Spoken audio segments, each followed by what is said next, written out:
Reka subire ndabaha ikaze mwese nshuti banywanyi bacu mukunda kandi mugakurikira amakuru n'ibiganiro dutambutsa kuri chaîne yanyu mwe Rudende ya Isange TV. Isheni bashikiriza amakuru ndetse n'ibiganiro biba bigezweho kandi biba byakora amatoza mu rurimi rw'ikirundi. Reka rero subire ndabaha ikaze mu makuru yacu uyo kuri iyi saha, akaba rero hari amakuru na cyane haraza gushimikira ku ngingo nkuru zikurikira. Amakuru yacu turatangurira mu gisata ca politike ngaha mu Burundi, aho rero indyane zasubiriye kwaduka mu mugambwe CNDD FDD ndetse na cyane aho ibihangange na cyane ibiri mwirage rya Petero Nkurunziza byasubiye kwiyama umukuru w'igihugu cy'u Burundi Evariste Ndayishimiye. Muri ivyo bihangange harimo Prime Niyongabo uramutswe igisirikare cy'u Burundi yamaze gutanga itegeko ko President Ndayishimiye agomba kugandagurwa, ndetse yasize ko n'abajenerali bagomba kugandagura President Ndayishimiye. Si we wenyene rero kuko hari na Gervas Ndirakobuca. Uyu Gervas Ndirakobuca muramuzi ko yabaye umushikiranganje wa mbere wa leta y'u Burundi, kuri ubu ngubu akaba aramutswa inama nkenguzamateka. Aba bose rero batanze itegeko rikomeye cyane ko President Ndayishimiye agomba gucibwa umutwe, ndetse bakaba banamaze gutegura abajenerali bagomba kugandagura Perezida Evariste Ndayishimiye. Mu gihe kandi Ndayishimiye we yariko araca kubite no kumabuye kugira ngo azokwitoze mu kiringo ca kabiri mu matora yimirije umwaka 2027, akaba rero ari amatora y'umukuru w'igihugu. Ariko Prime Niyongabo uramutswe igisirikare cy'u Burundi ndetse n'ibindi bihangange bikomakomeye mu mutegetsi bw'u Burundi bahagaze magabo biyamiriza Ndayishimiye, bavuga ko badashaka ko azokwitoza mu kiringo ca kabiri mu matora yimirije umwaka 2027.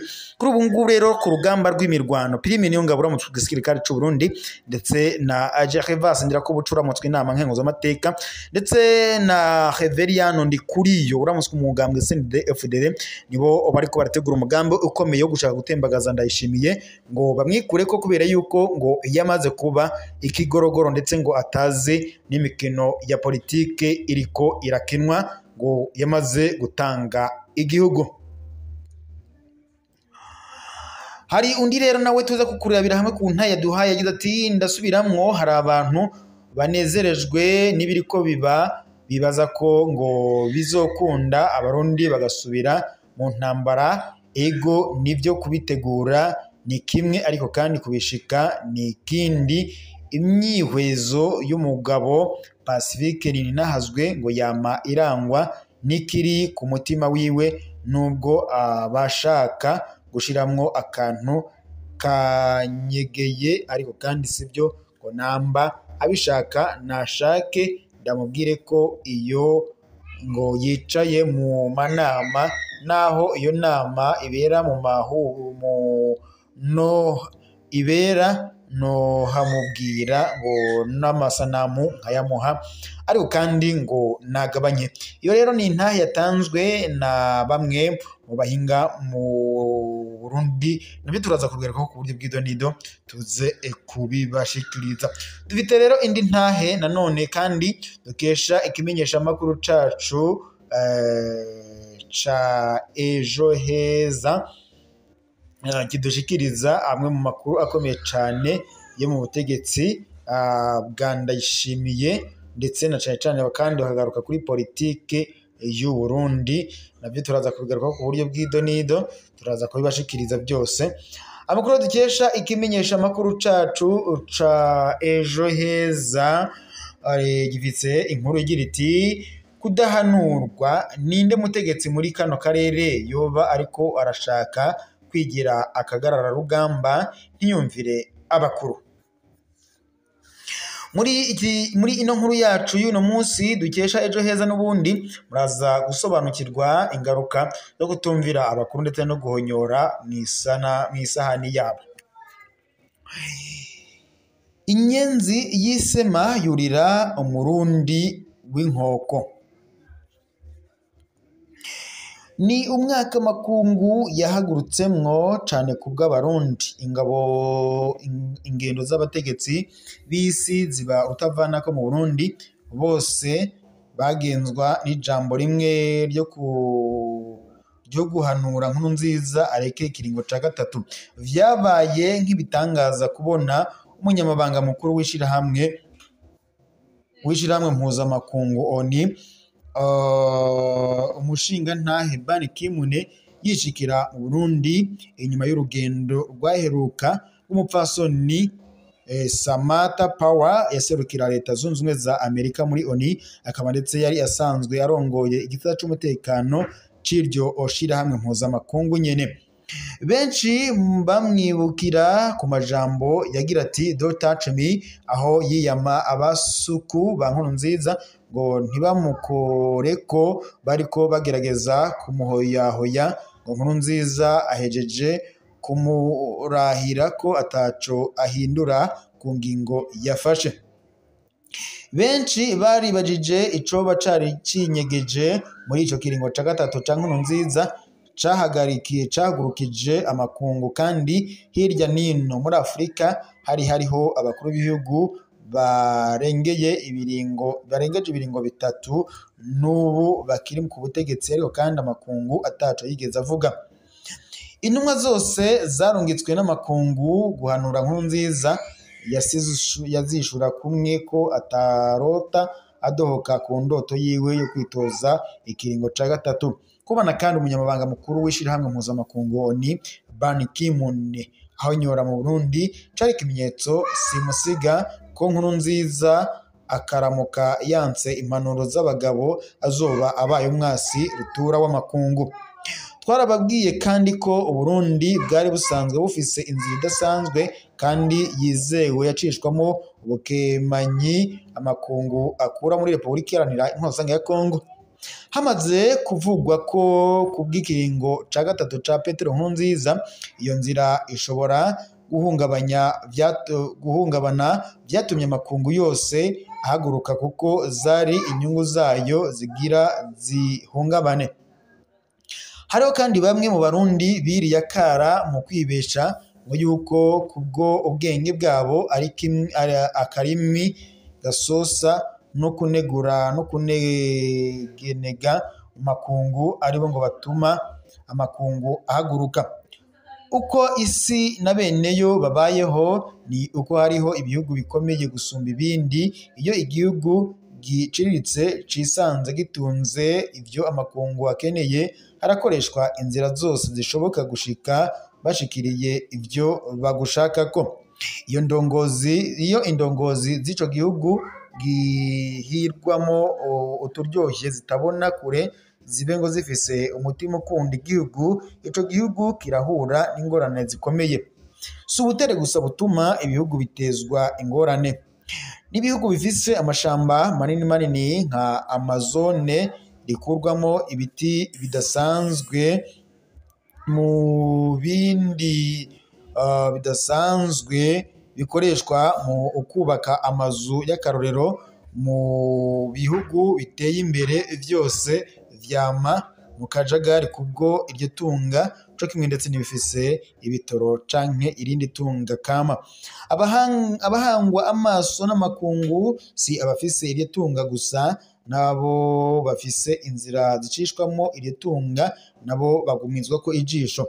Benshi ntibatahuye iyo Nkurunziza yakuye ukurinda kwatumye yemera kwigira umwansi w'amakungu. Ni bimwe byo kwiha amazina bamwe abarengeye benshi iyo babonye bicaye mu bibanza bya politike baca bibwira ko nabo babaye abanyepolitike naho umunyepolitike nyawe ategerezwa kuba ashoboye gukora ibikorwa bikomeye cyane mu ibanga bishobora ndetse kugira ico bihinduye ku gihugu ciwe canke mu karere, akanabona inzira zose zishobora kuzanamwo ingorane. Mu mugambwe CNDD-FDD haravuzwe igihangange Nkurunziza yari yizeye cane nabo basangiye akabisi n'agahiye bakiri ku rugamba, arico camuhanuye ko yo kwihangararako imbere y'amakungu ntarekure ikiringo ca gatatu. Ico gihangange camwijeje ko abategetsi bose mu nzego z'umutekano n'izo kwivuna abansi bamushigikiye, ko naho amakungu yoshaka kugira ico akoze atoronka aho amenera kuko inzego zose zimuri inyuma. Iri niryo kosa rikomeye abategetsi benshi biyita abanyepolitike bama bakora. Kirazira kwizera impanuro uhawe n'abiyita abahanuzi bawe, ahubwo wumviriza ico umutima wawe uguhanura, kuko ni wewe uhura n'ingorane iyo usanze wahenzwe. Kumwe nk'impongo iza gupfa itumva inzogera, haravuzwe bamwe mu baryango ba hafi ba Nkurunziza bamuhanuye nk'abakunda ko yoreka iby'ico kiringo maze akemera gukinjura amahoro, agacishwa mu nzira y'iteka yari yateguriwe, akajanwa mu muryango wiwe, ariko kandi n'ubundi aranana. Abo banyamuryango yababwiye ko batazi uko politike ikinwa, ngo ko kizira kugira ubwoba. Yamara bobo bari bamaze kuronka amakuru yizewe ko Nkurunziza akaramuka yanse gusohoka aciye mu rugi rw'amahoro n'umutekano ashobora gucishwa mu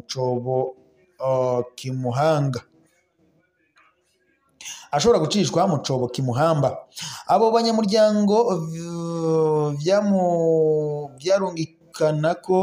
byarumvikana ko bategerezwa kugira ubwoba, kuko benshi iyo bigendeye nabi umukuru w'igihugu hari igihe bikwega n'abiwe muhira iyo abagabo batabiteguranye ubutwitonzi.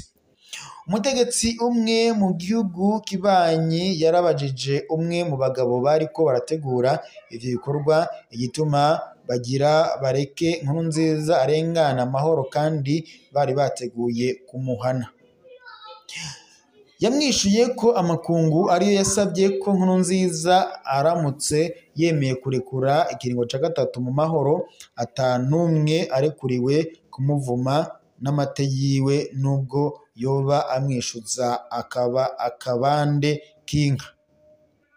Ariko kandi acamubwira yuko kubwo ubwenge Imana yamuhaye yizeye neza ko Nkurunziza adashobora kwemera iyo amakungu amusaba. Iyo aza kuba umunyapolitike ubushitse, Nkurunziza yari kuraba neza mu maso y'ico gihangange camuhanuye, akabona ko cari gifise amabara abiri adasa, maze agatahura ko abo twizera cane aribo bahindukira bakaduteza inabi. Ingingo yo kwiyita imboneza y'amahoro bwabaye ubutumwa Nkurunziza yari yahaye abarundi n'amakungu ko atariko ararota arekura ubutegetsi, kuko vyategekanywa ko ashobora kwisubiza intebe y'umukuru w'igihugu umwanya uwo ari wo wose, inyuma y'ikiringo gito uwari kumusubirira yari kumura. Bimaze kuboneka mu maso y'abarundi n'amakungu ko yabaye kananira abagabo, bahavuye bafata ingingo ko ukwima kwiwe guhagarikwa. Yararonse ubutumwa bw'abagabo bamumenyesha ko ikiringo ca gatatu ashobora kutakimara keretse akoze ivyo bamusaba, nawe arabatwenga ko nyabona ariwe agira abe umukuru w'igihugu we wa mbere yatowe abishikanije mu mahoro n'uwo asubiriye. Ubwo butumwa bwarateye ubwoba abaryango biwe gushika aho basaba gukinjura, kuko bari bamaze kubona ivyemeza ko ivyari imyotsi bigira bivemwo imbeya. Iyo ushatse kwigira akagaramarugamba, abagabo baragutaramura ukaja kwicara mu ngundu z'ibitoke, ukicarana n'ubusurira. Uko kudahanurwa kwarakwegeye Uburundi, ndetse na bene bwo bakomereka igikomere kibatwaye umwanya utari muto kugira ngo gikire. Nk'icabona gikomeye c'abagabo, Ndayishimiye aratahura ko ukudahanurwa kwama gukwega akarambaraye yisunze ibyo yiboneye n'amaso yiwe. Ni icigwa gikomeye cahawe abikanga ubuhangange ko inyenzi y'isema yurira umurindi w'inkoko, bigatuma rero bashobora gushikirwa n'ibintu bikomeye cyane nk'uko no mu byo uyu muhinga mu vya politike yaduhaye iyi nkuru ashikiriza. Reka tubashimire mwese mwari kumwe natwe makuru n'imiganiro ko tubashikiriza kuri ino saha tudusozere ngaha, turaza gusubira mu makuru araza kuba agezwe ko kuri ino munesha kuri yanyu ngunda cyane muri Dende Sanga TV nibashikiriza amakuru n'ibiganiro biba bigezwe kandi biba avyakura amatoza muri rw'ikirundi.